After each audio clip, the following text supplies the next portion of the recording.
শিশুর জ্বর উঠলেই প্যারাসিটামল দিয়ে দিবেন না। জানতে হলে সম্পূর্ণ ভিডিওটা দেখুন। মা খুব দুশ্চিন্তাগ্রস্ত। তার বাবুটার 2 দিন ধরে জ্বর কমছে না। ঘড়ি ধরে 6 ঘন্টা পর প্যারাসিটামল দিচ্ছেন, কখনো কমে কখনো কমে না, আবার কিছুক্ষণ পর জ্বর চলে আসে। কি করবেন?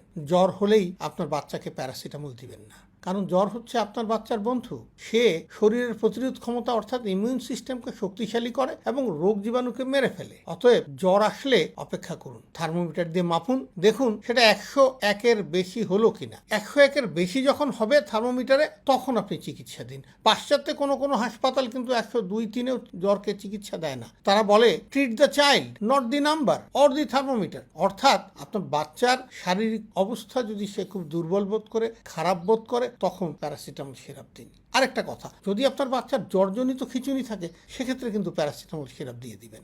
আর জ্বর যদি 3 থেকে 4 দিনের মধ্যে ভালো না হয়, চিকিৎসকের পরামর্শ নিন। জ্বরের সাথে শারীরিক অন্য কোনো খারাপ লক্ষণ দেখলে তখন ডাক্তারের কাছে যান।